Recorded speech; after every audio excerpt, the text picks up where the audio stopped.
Subscribe करा महानुभाव प्रतितीपंथ चॅनलला व बेल बटन अवश्य दाबा लेटेस्ट नोटिफिकेशन प्राप्त करण्यासाठी।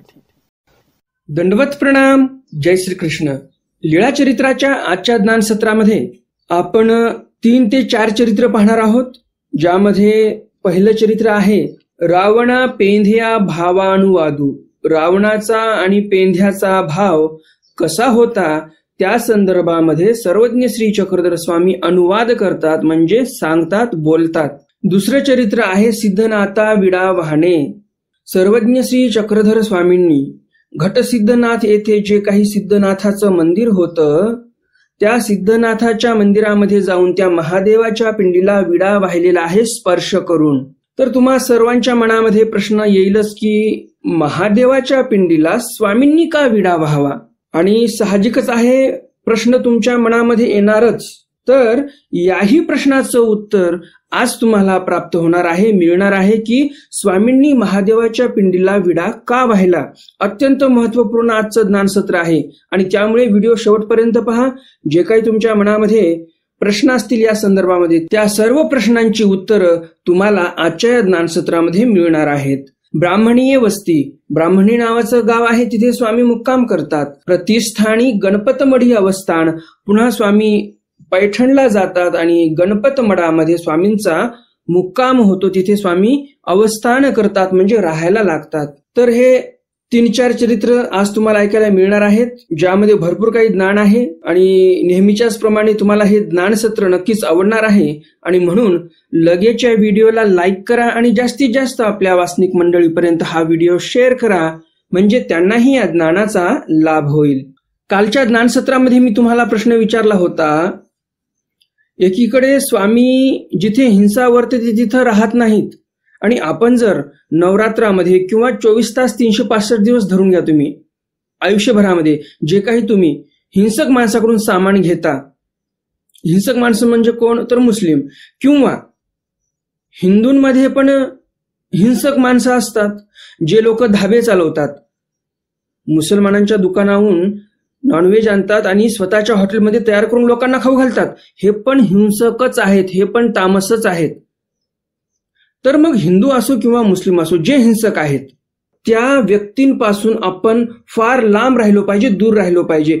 तशांची सावलीही आपल्यावर नको, कारण स्वामी इथे ते वाडेगावचं जे मंदिर आहे त्या वाडेगावच्या मंदिराचा त्याग करतात स्वामी इथे। कशाचं मंदिर होतं ते वाडेगावचं? जोगेश्वरीचं मंदिर होतं। तर त्या मंदिराचा त्याग करून नरसिंहाच्या मंदिरात मुक्कामी जातात, कारण तिथे हिंसा होणार आहे। तर मग आताच्या काळामध्ये हिंदू असेल, मुस्लिम असेल, जे हिंसक आहेत त्यांच्यापासून आपण दूर राहिलो पाहिजे। जे काही तुमच्या जवळपासचे मित्र असतील, ज्यांचे हॉटेल वगैरे धाबे आहेत, नॉनव्हेजचे सर्व व्यवसाय आहेत, तर अशांचा 1 रुपयाही तुम्ही घेतला नाही पाहिजे। अशांच्या लग्नाला नाही जायचं। त्यांचं जे तामस अन्न आहे, बरं त्यांच्या घरी शुद्ध शाकाहारी भोजन का तुमच्यासाठी तयार केलेलं असेल ना, परंतु ते जे शुद्ध शाकाहारी भोजन तुमच्यासाठी त्यांनी तयार केलेलं आहे, त्या मागे पैसा कशाचा आहे, तर नॉनव्हेज व्यवसायातील पैसा आहे। म्हणजेच तामस पैशापासून ते शुद्ध शाकाहारी भोजन का असे ना ते तयार केलेलं आहे। पैसा तर तामस आहे ना। मग अशा व्यक्तींच्या जवळ जाऊ नये, यांच्या घरी जेवण करू नये। तुम्हाला त्यांनी बोलवलं आणि म्हटलं की आम्ही तुमच्यासाठी शुद्ध शाकाहारी भोजन तयार करू, अहो पण त्याच्या मागे पैसा तर तामसच आहे, हिंसेचाच पैसा आहे, तर ते बिलकुल चालणार नाही। एवढा आपण सूक्ष्म विचार केला पाहिजे या स्वामींच्या तत्वाचा। आणि खुशाल आपण जर नवरात्रीमध्ये नाही आम्हाला मुसलमानाच्या दुकानावरचं चालते असं जर आपण म्हणत असू, तर हा मूर्खपणाचा कळस आहे, निर्लज्जतेचा कळस आहे, हा अज्ञानतेचा कळस आहे असं मी म्हणेन। आणि हेच त्या कालच्या प्रश्नाचं उत्तर आहे। आणि प्रश्नही हाच होता की नेमका हा कळस कशाचा आहे। तुम्ही जर हे सर्व माहिती असताना मुसलमानांच्या दुकानावरचं चालते आम्हाला आणि नवरात्रमध्ये तुम्ही तिथून आणत असणार, किंवा एरवी पण तुम्ही त्यांच्या दुकानावरून खरेदी करत असणार नवरात्र व्यतिरिक्त, तर हा शुद्ध मूर्खपणाचा, अज्ञानपणाचा आणि निर्लज्जतेचा कळस आहे। हे सर्व उत्तर जे आहेत कमेंट बॉक्समध्ये आलेले आहेत आणि म्हणून मी तुम्हाला सांगितलेले आहे। दरवेळेस मी तुम्हाला उत्तर व्हिडिओच्या शेवटी सांगतो, परंतु आज मी सुरुवातीला सांगून दिलेलं आहे। तर हे उत्तर आहे त्या प्रश्नाचं कालच्या। तर मग जास्त उशीर न करता चला तर आज काही नवीन ज्ञानार्जन करूया. दंडवत हो. मी ईश्वरदास महानुभाव सर्वांचं स्वागत करतो आपल्या महानुभाव प्रतितीपंथी या युट्यूब चॅनलमध्ये. तुम्हाला असेच ज्ञानवर्धक व्हिडिओ आवडत असतील तर हे चॅनल तुमच्यासाठी आहे. तुमच्यासारख्या जिज्ञासू आणि अर्थवंतांसाठीच हे चॅनल आहे आणि त्यामुळे लवकरात लवकर चॅनल सबस्क्राईब करा, बेल बटन दाबा आणि ऑल ऑप्शन सिलेक्ट करा. म्हणजे असे ज्ञानवर्धक व्हिडिओ दररोजच्या दररोज तुम्हाला मिळत राहतील आणि एकही व्हिडिओ तुमच्याकडून सुटणार नाही. जवळजवळ 45% लोक असे आहेत आपल्या या चॅनलवरचे दर्शक ज्यांनी अजून चॅनल सबस्क्राईब केलेलं नाही. तर लवकरात लवकर चॅनल सबस्क्राईब करा म्हणजे तुमच्याकडून एकही चरित्र सुटणार नाही. आजच्या या ज्ञानसत्रातील लीळा क्रमांक आहे लीळा चरित्र उत्तरार्ध, लीळा क्रमांक 318. रावणा पेंधया भावानुवादू. रावण आणि पेंध्याचा जो भाव होता त्या भावाविषयी सर्वज्ञ श्री चक्रधर स्वामी इथे सांगत आहेत. गोसावी घटसिद्धनाथाच्या देवालया बिजे करिता ती. सर्वज्ञ श्री चक्रधर स्वामी घटसिद्धनाथाच्या देवालयाकडे म्हणजे मंदिराकडे जात होते. पेंडा चरणचारी उभे झाले. तिथे एक मातीचं टेकड होतं, छोटस एक ढिगार होता मातीचा छोटासा आणि त्यावर देव उभे राहिलेले आहेत. भक्तजना पुढा दाविले. सर्वज्ञ म्हणितले हे घ्या गा पेंधयानी दगड वाहिले देवतेसी. ते घ्या पा पेंधयाचे फुल. स्वामी काय म्हणतात, त्या छोट्याशा टेकड्यावर उभं राहतात, जे मातीचा ढिगार होता त्याच्यावर उभं राहतात. स्वामी भक्तजनांना दाखवतात. स्वामी म्हणतात ते ठिकाण दाखवून की हे घ्या गा पेंधयानी दगड वाहिले देवतेसी. पेंधा नावाचा भक्त होता, त्याने अक्षरशः दगड वाहिले देवाला. आणि हे बघा त्या पेंध्याचं फुल आहे, म्हणजे एवढा मोठा एक असा चांगला मोठा पाषाण होता आणि तो पाषाण म्हणजे त्या पेंध्याचं फुल आहे आणि हे फुल ते देवतेला वाहायचा. ऐसे दाविले. अशा प्रकारे स्वामींनी ते फुल पेंध्याचं दाखवलं. मग तयाची पिंडाचे टेक ओळघोणी घटसिद्धनाथा बिजे केले. त्या पिंडाचं टेक ते ओलांडून देव घटसिद्धनाथाकडे गेले. उत्तरामुखेनी दारवठे हुणी आंतू बिजे केले. उत्तर दिशेचा जो दारवठा होता त्या दारवठ्यातून स्वामी आतमध्ये आले. दोन्ही दारसंका दोही श्रीकरी धरल्या. दोन्हीही दारसंका स्वामींनी दोन्ही श्रीकराने धरल्या. भक्तजना दाखविले. भक्तजनांना दाखवलं. हे घ्या गा पेंदेनी दगडाची पूजा केली ते हे देवता. स्वामी म्हणतात हे जे देवता दिसत आहे मंदिरामध्ये महादेवाची पिंड, या देवतेची पूजा त्या पेंध्याने केलेली आहे, दगडाने. दगड वाहिले त्याने, अक्षरशः दगड, आणि तीच ही देवता आहे. ऐसा कोणी देवतेचा भाव नाही. असा भाव कोणीही दाखवलेला नाही देवतेच्या ठिकाणी की एखाद्या व्यक्तीने दगडाचे फुलं वाहिले. म्हणजे दगड म्हणजेच जणू काही फुल आहे बरं का. फुलं कमी पडत होते म्हणून काय केले याने, दगडच वाहणं चालू केलं. दगड म्हणजेच फुल जणू काही, अशा भावनेने अशा भावाने त्याने ते दगड तिथे वाहिलेले आहेत, जणू काही मी येथे फुलं वाहत आहे असं स्वामी सांगतात. असा त्या पेंध्याचा भाव होता. यावरी सर्वज्ञ म्हटले भाव तरी पेंध्या रावणाचा. स्वामी म्हणतात भाव असावा तर त्या पेंध्यासारखा असावा किंवा रावणासारखा असावा. भक्तिजनी म्हणतले जी जी तो कैसा. स्वामींना भक्तजन प्रश्न करतात तो भाव कसा काय बरं, नेमका कसा असतो ते सांगा तरी आम्हाला. सर्वज्ञ म्हणितले स्वामी म्हणतात महादेवाची भक्ती रावणे केली. महादेवाची भक्ती कुणी केली, रावणाने केली. हाताचा रावण हाता करुणी आळविले. बरवे गायने केली परी काही प्रसन्न नव्हेची. मग आपणची अनुक्रमे नवही शिरेत लोटिली. 10व्या सिरियाची गळा शस्त्र घातले तव राहे राहे म्हणून वारिले. स्वामी म्हणतात तो जो रावण होता त्या रावणाने काय केलं, साधना करण्यासाठी बसला, तप करण्यासाठी बसला महादेवाचा. आणि तपश्चर्या करत असताना महादेव काय प्रसन्न होतच नव्हता आणि म्हणून त्याने काय केलं, बर्व गायन केलं, वादन केलं मस्तपैकी, तरीही प्रसन्न होत नव्हता महादेव. मग या रावणाने काय केलं, एक एक शिर तोडून खाली टाकायला लागला आणि असे 9 शिर तोडले रावणाने आणि त्या महादेवाला अर्पण केले. आणि शेवटचं शिर आता तो तोडणार होता. तेवढ्यात महादेव प्रसन्न झाला आणि महादेव म्हणतो राहे राहे, अरे तोडू नको आता तुझं शिर. माग प्रसन्न झाला, तो म्हणतो माग मी प्रसन्न झालो तुला. हो का, रावण म्हणतो असं आहे का, तुम्ही प्रसन्न झालात. प्रसन्न झाला असी तरी मज 14 चौकड्याचे राज्य द्यावे. तुम्ही जर प्रसन्न झालेले आहात तर मला 14 चौकड्याचं राज्य द्या. अर्थ करताना असाही करतात. 14 चौकड्या म्हणजे काय, तर एक चौकडी 60 लाख वर्षाची, अशा 14 चौकड्या राज्य मला द्यावं तुम्ही. याचा जर आपण हिशोब केला तर किती होतो, 60 लाख वर्षाची एक चौकडी, तर 14 चौकडीपर्यंत याचं राज्य त्याला पाहिजे होतं. तर 60 गुणिले 14, 60 लाख बरं का, नुसतं 60 नाही, तर 60 लाख गुणिले 14 किती होते, तर 8,40,00,000 वर्ष त्याला त्याचं राज्य हवं होतं, त्याला त्याचं तेवढं आयुष्यही पाहिजे होतं, असा एक अर्थ सांगतात. ना हो का दिधले. परंतु पुढचं जर वाक्य आपण पाहिलं तर काहीतरी वेगळा प्रकार आहे असं आपल्याला लक्षात येते. तर पुढे चरित्रकार काय म्हणतात, ना हो का दिधले. महादेव हा रावणाला म्हणतो, ठीक आहे तुला 14 चौकडी राज्य दिलं, 8 चौकड्या पार्वतीचिया, 8 चौकड्या पार्वतीचं राज्य दिलं, 2 स्वामी कार्तिकीचिया, 2 चौकड्या कोणाच्या दिल्या, कार्तिकेच्या दिल्या, 8 आणि 2 10, 4 महादेवाचिया, 10 4 14, अशा 14 चौकड्या राज्य दिलं.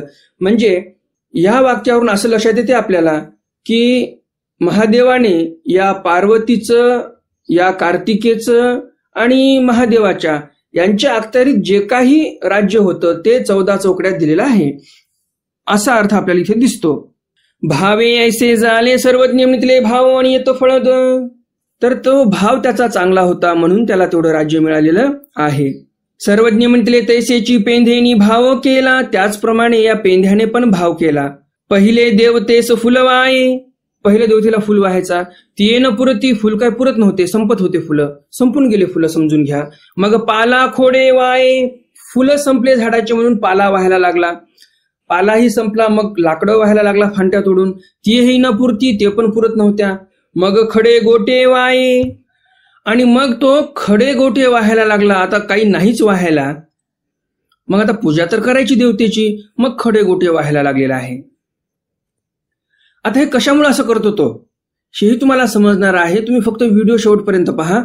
तळटीप मध्ये व्यवस्थित आलेलं आहे, ते तळटीपही आपण हे चरित्र संपल्यानंतर पाहणारच आहोत. मग थोरली धोंडी वाये, बारीक बारीक खडे संपून गेले, मग आता दगड व्हायला लागलेला आहे. हा ऐसा एकुदी थोरली ऐसी धोंडी घालाव्या आला, बारीक बारीक खडे संपले, मोठे मोठे धोंडे संपले, आणि मग एका दिवशी त्यांनी मोठा दगड घेतला, असा एवढा मोठा दगड होता की खूपच मोठा. तो देवता प्रसन्न झाली, आता तेवढा मोठा दगड तो जाऊन तिथे अर्पण करणार, तेवढ्यातच देवता प्रसन्न झाली भाव पाहून. काय म्हणते देवता, माग माग पेंध्या तेणे म्हणितले मजा आपणे आपासी असो द्यावे. देवता म्हणते माग माग पेंध्या, मी तुला प्रसन्न झालेलो आहे. ती महादेव प्रसन्न होते आणि म्हणते की मी तुला प्रसन्न झालेलो आहे, माग तुला काय मागायचं. पेंधा म्हणतो मला तुमच्या जवळ राहायचं, तू आपणे वेगळा न करावे, तुम्ही मला तुमच्या वेगळं कधीही करू नये. हो का, महादेव म्हणतो ठीक आहे, परंतु त्याचा जेवढा भाव आहे त्याने जेवढं पुण्य कमवलं त्या काळापर्यंत, त्या वेळेपर्यंत महादेवाने त्याला स्वतःजवळ ठेवलं. म्हणून प्रसन्न झाली सर्वज्ञ म्हणितले. यावर स्वामी म्हणतात, देवतेने प्रसन्न होऊन वर दिला आणि मग स्वामी त्यावर म्हणतात, भाव जैसा पेंध्याचा, भाव कसा असावा, पेंध्यासारखा भाव असावा. प्रल्हादाची भावातिशय आणिके देवते आडरिगोणी फळाते दिधले. प्रल्हादाच्या भावाला पाहून, त्याचा जो भक्तिभाव होता तो पाहून आणिके देवते म्हणजे दुसऱ्या देवतेने आडरिगोणी फळाते दिधले.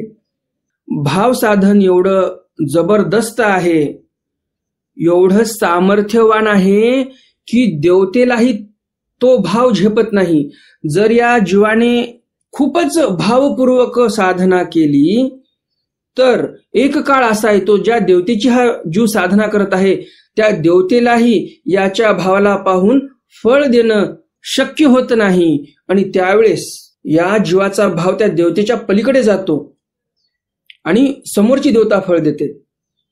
ज्या देवतेची हा आराधना करायला लागलेला होता तीही देवता फळ देऊ शकत नाही.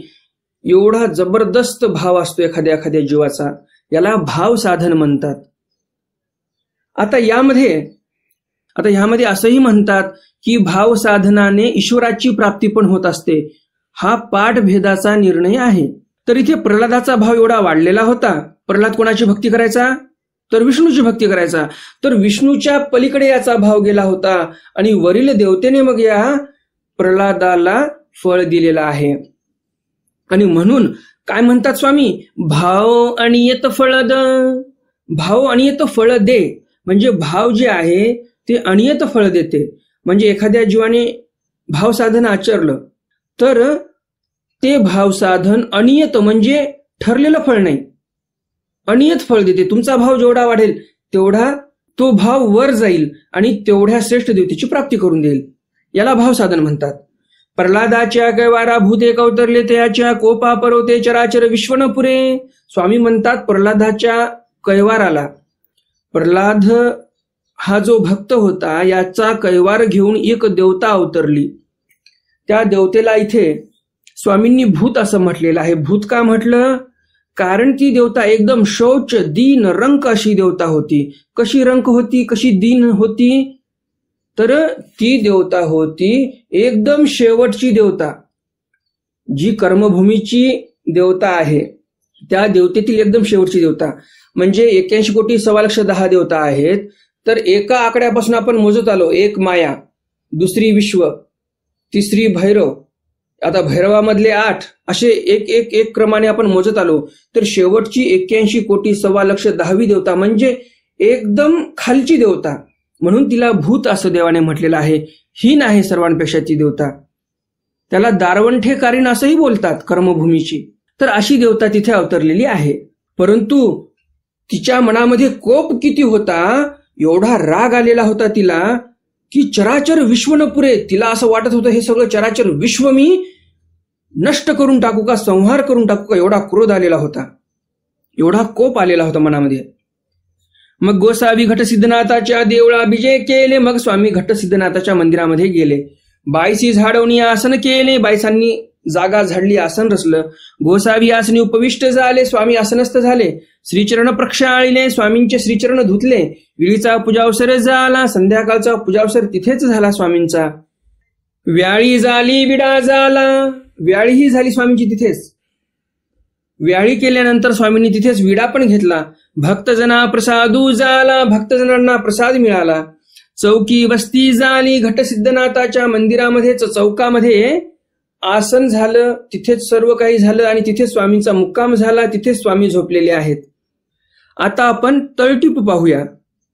तळटीपेमध्ये थोडं सविस्तर आलेलं आहे पाठभेदानुसार की या पेंढ्याने खडे गोटे वाहणं चालू का केलं, बंद करून द्यायचं असतं. तर ह्या प्रश्नाचं उत्तर आपल्याला तळटीपमध्ये भेटणार आहे. आणि घटसिद्धनाथाच्या त्या महादेवाच्या पिंडीला विडा का व्हायला हेही तुम्हाला समजणार आहे.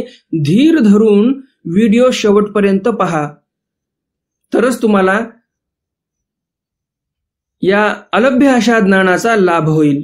पाठभेदानुसार जे लीळा आलेली आहे ते पाहूया आपण. सर्वज्ञ म्हणितले. स्वामी म्हणतात, बाई देखले हे पेंढ्याचे फुलं. तिथे एक मोठी शिळा पडलेली होती. स्वामी म्हणतात, बाई पाहिलं का, हे पेंढ्याचं फुल आहे. बाईशी म्हणितले, बाबा फुल कायसे. बाईस म्हणतात, बाबा हे तर दगडाची शिळा दिसत आहे आणि तुम्ही याला फुल कसं काय म्हणत आहात, कशामुळे फुल आहे हे. आणि पेंधा म्हणजे काय, आणि पेंधा म्हणजे काय नेमकं. सर्वज्ञ म्हणितले. स्वामी म्हणतात, बाई पेंधा तो गोवारी. बाई पेंधा हा एक गोवारी होता. अवघ्या गावीचे गोवारे राखे. पूर्ण गावातले जे गुरढोरं आहेत ते सर्व हा राखायचा. तयासी देवतेची भक्ती. परंतु याला एका देवतेची भक्ती होती, म्हणजेच महादेवाची. देवतेसी फुलपत्री वायते धवा तो अन्न घे. त्याने असा नियम घालून घेतला होता की या देवतेला पानं फुलं वाहिल्याशिवाय जेवण करायचं नाही, हा नियम होता.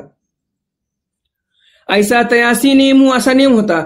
देवता चित्तपाह आदरिले. देवतेला वाटलं खरंच हा याच्या नियमावर किती अडिग आहे हे पाहूया. फुलपाने तुटली. देवतेने काय केलं, फुलं आणि पानं गायब करून टाकली. मग डहाळे वाये. मग त्यानं काय केलं, झाडाची जे काही डहाळे आहेत ते तोडायचा आणि वाहायचा. तेही नाही, देवतेने ते पण गायब केले. मग खांदिया वाहे. मग फांट्या तोडून वाहायला लागला.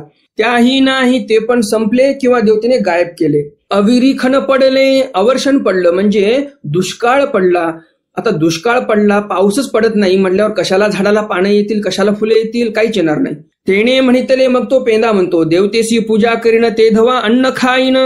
तो म्हणतो की देवतेची पूजा करील त्यावेळेसच अन्न खाईन. म्हणून ही अवस्था भूत निघाला आणि म्हणून त्याला अवस्था प्राप्त झाली आणि निघाला तो. तव फुलपत्री न जोडे, त्याला फुलही सापडेना आणि पानही सापडेना. मग आता करायचं काय? एकी दरा पडिला, एका दऱ्यामध्ये पडला. 10वी अवस्था प्रकटली, 10वी अवस्था प्रगटली. तव सूर्य उगवला, तेव्हा सूर्योदय झाला. सूर्याच्या तिरपी पाखानु झळझळीते देखिले, सूर्याची तिरपे किरण पडले आणि पाषाणावरून ते किरण जे आहेत ते परावर्तित झाल्यामुळे ते पाषाण त्याला झळाळीत असा दिसला आणि स्थिती झाली, त्याला तिथेच स्थिती झाली. उठला तो. त्याला असं वाटलं की हे फुलच आहे का? फुल जोडले म्हणून पाखाण उचलून डोयेसी घेतला. त्याला असं वाटलं आता मला फुल मिळालं आणि तेवढा मोठा पाषाण उचलला, डोक्यावर घेतला. घेऊन येतो देवता सामोरे आली. तो पाषाण घेऊन तो निघालेला आहे देवतेच्या मंदिराकडे ते फुल अर्पण करण्यासाठी आणि तेवढ्यामध्ये देवता समोर आलेली आहे, प्रकट झालेली आहे. अरे सांडी सांडी प्रसन्न झाला. देवता म्हणते, अरे सांडी सांडी म्हणजे हे जे दगड आहे तुझ्या डोक्यावरचा तो टाकून दे.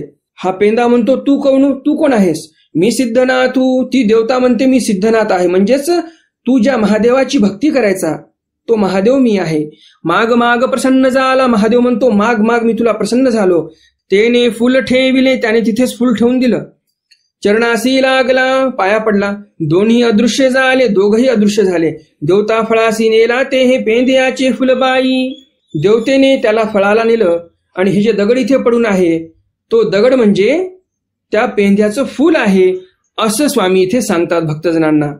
तर अशा प्रकारे रावण पेंद्याचा भाव तुम्हाला समजलाच असेल आणि तो कशामुळे एवढा मोठा पाषाण घेऊन आला तेही तुम्हाला समजलं असेल. पाठभेदानुसार जे चरित्र आलं ते पण तुम्हाला सर्व सविस्तर मी सांगितलेलं आहे. तर आता पाहूयात आपण स्वामींनी महादेवाच्या पिंडीला विडा का व्हायला हे चरित्र जे आहे ते घटसिद्धनाथ येथीलच आहे. त्या सिद्धनाथालाच देवाने विडा वाहिलेला आहे. परंतु तो विडा वाहण्यामागचं कारण काय होतं हे तुम्हाला या चरित्रातून समजणार आहे. उत्तरार्ध लीळा क्रमांक 319. सिद्धनाथा विडा वाणे. स्वामींनी सिद्धनाथाला विडा वाहिला. एरिदी गोसावी आसी उदयाचा पूजावसर झाला. दुसऱ्या दिवशी स्वामींचा सकाळचा पूजावसर झाला. गोसावी आसनी उपविष्ट असती. स्वामी आसनी उपविष्ट होते. तो सारंग पाणी भट्ट आले. तेवढ्यात सारंग पाणी भट्ट आले. गोसावी अशी दंडवते घातली. श्रीचरणाला लागले. स्वामींना दंडवत घातले. त्यांनी पाया पडले. गोसावी अशी चोखा पानाचा विडा ओळगविला. त्या सारंग पाणी भटांनी चांगल्या पानांचा देवाला विडा दिला. गोसावी लिंगापाशी बीजे केले. स्वामी लगेच त्या महादेवाच्या पिंडीपाशी गेले. लिंगापाशी विडा वाहिला. त्या महादेवाच्या लिंगाला विडा वाहिला. मग चौकी आसन झाले. चौकामध्ये देव बसले. मग गोसावी तेथोनी बीजे केले. मग स्वामी तिथून निघाले. आता तुम्हाला असं वाटेल देवाने फक्त विडा व्हायला, स्पर्श कुठे केला? खाली तळटीप मध्ये आलेला आहे. गाभाऱ्यांतू बीजे केले. स्वामी गाभाऱ्यामध्ये गेले. त्या सिद्धनाथाच्या मंदिरामध्ये देव गेलेले आहेत. सिद्धनाथ हाते स्पर्शिला. सिद्धनाथाचं जे पिंड होतं त्याला स्पर्श केला. विडा वाहिला. तिथे विडा वाहिला आणि मग स्वामी तिथून निघून गेले. आता प्रश्न असा आहे, तो विडा का वाहिला? एक ठिकाणी नाही तर जवळजवळ स्वामींनी 4 ते 5 ठिकाणी या महादेवाच्या पिंडीला विडा वाहिलेला आहे. आत्मतीर्थ पांचाळेश्वर जवळ जे विज्ञानेश्वराचं आपेगाव आहे त्या महादेवाच्या मंदिरामध्ये जे विज्ञानेश्वराचं मंदिर आहे मोठं, त्या महादेवाच्या मंदिरामध्ये जर तुम्ही गेलात तर ते महादेवाची पिंड जी आहे त्या पिंडीला स्वामींनी विडा वाहिलेला आहे. दत्तात्रय महाराजांचाही स्पर्श झालेला आहे. श्री दत्तात्रय महाराजांच्या श्रीकराच्या स्पर्शाने आणि सर्वज्ञ श्री चक्रधर स्वामींच्या श्रीकराच्या स्पर्शाने ते आपेगावाचं जे महादेवाचं पिंड आहे ते पवित्र झालेलं आहे आणि ते आपल्यासाठी वंदनीय आहे, नमस्करणीय आहे. हे एक महादेवाचं पिंड नमस्कारी आहे. नांदूर मधमेश्वरचं जे महादेवाचं पिंड आहे तेही नमस्कारी आहे. त्र्यंबकेश्वराचं जे जुन्या महादेवाच्या मंदिरामध्ये जे महादेवाचं पिंड आहे तेही नमस्कारी आहे. अचलपूरचं जे अंबिनाथाचं जे मंदिर आहे तिथे महादेवाची पिंड आहे तेही नमस्कारी आहे. आणि घटसिद्धनाथ जे धरणामध्ये आता गेलेलं ठिकाण आहे आपलं, धरणातलं पाणी कमी झालं तर ते ठिकाण उघडं होते, परंतु नेमकं ते महादेवाचं मंदिर आता अस्तित्वात नाही. तर असे 4-5 ठिकाण आहेत जिथे महादेवाच्या पिंडीला देवाने विडा वाहिला. तर हा विडा का वाहिला देवाने, हा मेन प्रश्न आहे, मुख्य प्रश्न आहे. तर ह्यामागचं कारण असं होतं, द्वारावतीकार श्री चांगदेव राऊळांनी जे शरीर उठवलं हरिपाळ देवांचं, त्या हरिपाळ देवांची अशी इच्छा होती की मी माझ्या जीवनामध्ये 5 महादेवांच्या पिंडीला विडा वाहावा आणि म्हणून त्या हरिपाळ देवांची इच्छा पूर्ण केलेली आहे सर्वज्ञ श्री चक्रधर स्वामींनी. अहो, परमेश्वर हे नीतिमंत आहेत. परमेश्वरालाही वाटलं ज्या जीवाचा आपण हे शरीर स्वीकार केलेला आहे त्याची जी इच्छा आहे ती इच्छा पूर्ण केली पाहिजे असं परमेश्वरालाही वाटलं. साधारण तुमच्या आमच्यासारखे जीव जे आहेत आताच्या काळामध्ये आपण बघतो, कोणाची जर शेवटची काही इच्छा असेल, तो मनुष्य मरण पावत आहे, त्याची शेवटची इच्छा आपण पूर्ण करतो. एवढंच नाही, गुन्हेगार जरी असला त्याला फाशीची शिक्षा दिलेली आहे न्यायपालिकेने, तरी पण त्याला विचारतात तुझी शेवटची इच्छा काय आहे आणि तुझी शेवटची इच्छा पूर्ण केली जाईल. तर त्या गुन्हेगाराची पण शेवटची इच्छा आपण पूर्ण करतो. ही आपली भारतीय संस्कृती आहे. तर मग तुम्ही सांगा, परमेश्वर या वेगळं कसे वर्तन करतील? नाही. परमेश्वरालाही वाटलं या हरिपाळाची इच्छा होती की 5 महादेवाच्या पिंडीला विडा व्हावा, तर मग त्याची इच्छा आम्ही पूर्ण करणार. हे जे शरीर आहे त्याचं, या शरीरानेच 5 विडे वाहिल्या जातील याची दक्षता स्वामी इथे घेतात. आणि त्या हरिपाळ देवाच्या शरीराकडूनच स्वामींनी इथे 5 महादेवाच्या पिंडीला विडे वाहिलेले आहेत. तर कारण तुम्हाला समजलंच असेल कशामुळे स्वामींनी 5 महादेवाच्या पिंडीला विडे वाहिलेले आहेत. तुम्हाला मी सुरुवातीला म्हटलं होतं आपण 4 चरित्र पाहणार आहोत, परंतु आपली वेळ संपत आलेली आहे आणि म्हणून 2 चरित्र जे आहेत, ब्राह्मणीय वस्ती प्रतिष्ठा आणि गणपतमडी अवस्थान, हे 2 चरित्र आपण उद्याच्या ज्ञानसत्रामध्ये पाहणार आहोत, कारण आपली वेळ संपलेली आहे. कालच्या ज्ञानसत्रामध्ये मी प्रश्न विचारला होता, स्वामींच्या वचनाचा भंग करून जे हिंसक लोक आहेत, मग मुस्लिम असतील हिंदू असतील, जे हिंसक लोक आहेत त्यांच्याकडून जे आपण खरेदी करतो, हे खरेदी करणं म्हणजे कशाचा कळस आहे? तर याचं उत्तर मी सुरुवातीलाच सांगितलं, हा अज्ञानतेचा कळस आहे, मूर्खपणाचा कळस आहे आणि निर्लज्जतेचा कळस आहे असं म्हणावं लागेल. हे सर्व उत्तर तुम्ही दिलेले आहेत, ते उत्तर मी तुम्हाला सांगितलेले आहेत आणि हे बरोबर उत्तर आहेत. तुम्ही जे शब्द भरलेला आहे रिकाम्या जागी, काल मी काय प्रश्न विचारला होता, फिल इन द ब्लँक्स, रिकाम्या जागा भरा. तर ती रिकामी जागा आपल्या सर्व दर्शकांनी बऱ्यापैकी भरलेली आहे. तर भेटूया उद्याच्या ज्ञानसत्रामध्ये सर्वज्ञ श्री चक्रधर स्वामींच्या काही नवीन चरित्रासह, ज्यामध्ये ब्राह्मणीय वस्ती, प्रतिष्ठा आणि गणपतमडी अवस्थान, भटा वृत्तांग फाळी गमणी आश्चर्य दाखवणे, घाटेया हरिभट्टा प्रपंच विस्मृती करणे, असे 3-4 चरित्र उद्याच्या ज्ञानसत्रामध्ये आपण पाहणार आहोत. आणि तुम्हाला असं वाटत असेल उद्याचं ज्ञानसत्र तुमच्याकडून सुटू नये, तर लवकरात लवकर चॅनलला सबस्क्राईब करा, बेल बटन दाबा आणि ऑल ऑप्शन सिलेक्ट करा, म्हणजे उद्याचं ज्ञानसत्र तुमच्याकडून सुटणार नाही. ज्यांनी चॅनल सबस्क्राईब नाही केलं त्यांच्यासाठी मी सांगितलेलं आहे, ज्यांनी चॅनल सबस्क्राईब केलेलं आहे एकदा, त्यांना पुन्हा चॅनल सबस्क्राईब करण्याची आवश्यकता नाही. तर मग भेटूया उद्याच्या सत्रामध्ये सर्वज्ञ श्री चक्रधर स्वामींच्या काही नवीन चरित्रासह. तोपर्यंत दंडवत प्रणाम.